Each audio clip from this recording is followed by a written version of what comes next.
ETV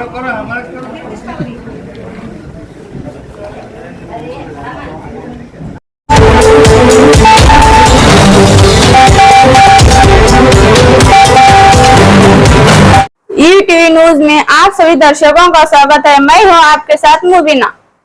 ವಿವಿಧ ಬೇಡಿಕೆ ಅಂದರೆ ಕೆಜೆಡಿ ಜಿಪಿಎಫ್ ಮತ್ತು ಜನರಲ್ ಫಂಡ್ ದಿಂದ ಪೇಮೆಂಟ್ ಆಗೋದು ಅದು ಎಸ್ಎಫ್ಸಿ ಅನುದಾನದಿಂದ ಸರ್ಕಾರ ಲೆವೆಲ್ ಇರೋದ್ರಿಂದ ಆ ಬೇಡಿಕೆ ಈಡೇರಿಸುವ ಸಲುವಾಗಿ ನಾವು ಇವತ್ತು ರಾಜ್ಯಾದ್ಯಂತ ಮುಷ್ಕರ ಹಮ್ಮಿಕೊಂಡಿದ್ದೇವೆ।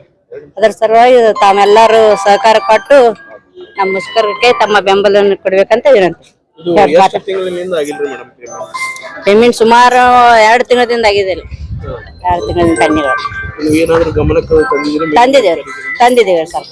ಅದು ಸರ್ಕಾರ ಲೆವೆಲ್ ದಿಂದ ಇರೋದ್ರಿಂದ ಅದಕ್ಕಾಗಿ ಪೆಂಡಿಂಗ್।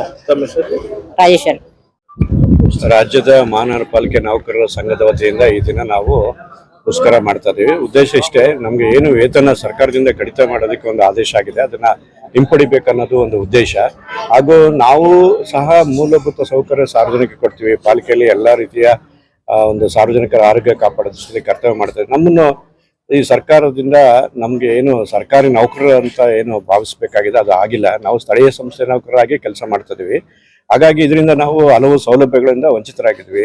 ಆರೋಗ್ಯ ನಮಗೆ ಇನ್ಶೂರೆನ್ಸ್ ಇಲ್ಲ, ಜಿಪಿಎಫ್ ಇಲ್ಲ, ಆರೋಗ್ಯ ಸಂಜೀವಿನಿ ಇದು ಸ್ಕೀಮ್ ಇಲ್ಲ, ಈ ತರದೆಲ್ಲ ಏನು ಸರ್ಕಾರಿ ನೌಕರಿ ಕೊಡ್ತಾ ಇದಾರೆ ಅಂತ ಸೌಲಭ್ಯಗಳಿಂದ ನಾವು ವಂಚಿತರಾಗಿದ್ದೀವಿ। ಇದರಿಂದ ನಮಗೆ ಒಂದು ರೀತಿ ನಾವು ಸರ್ಕಾರಕ್ಕೋಸ್ಕರ ಕೆಲಸ ಮಾಡ್ತಾ ಇದ್ರು ನಮ್ಮನ್ನು ಸ್ಥಳೀಯ ಸಂಸ್ಥೆ ನೌಕರ ಅಂತ ಭಾವಿಸಿ ಒಂದು ಮಲ್ತಾಯಿ ಧೋರಣೆ ರೀತಿಯಲ್ಲಿ ನಮಗೆ ಅನ್ಯಾಯ ಆಗ್ತದೆ। ಅದ್ರ ಕುರಿತು ಈ ದಿನ ನಾವೆಲ್ಲ ರಾಜ್ಯದ ಎಲ್ಲಾ ಮಹಾನಗರ ಪಾಲಿಕೆ ನೌಕರರ ಸಂಘದಿಂದ ಒಂದು ದಿನ ಸಾಂದರ್ಭಿಕ ರಜಾ ಹಾಕಿ ಮುಷ್ಕರ ಮಾಡ್ತಿದ್ವಿ।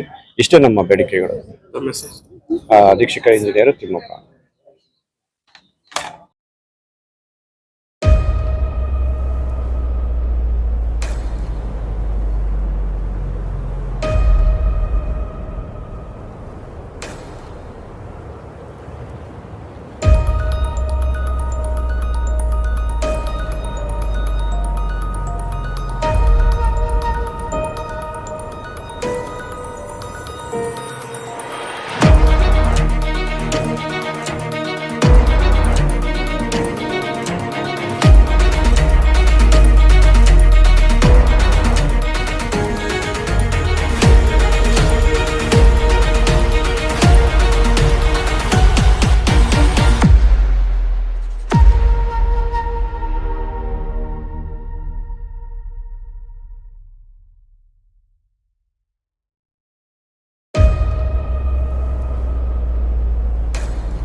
लेटेस्ट न्यूज अपडेट्स के लिए YouTube एक्सप्रेस को सब्सक्राइब कीजिए, साथ में बेल आइकॉन को भी क्लिक कीजिए। साथ ही साथ लाइक, शेयर और कमेंट करना ना भूलिए।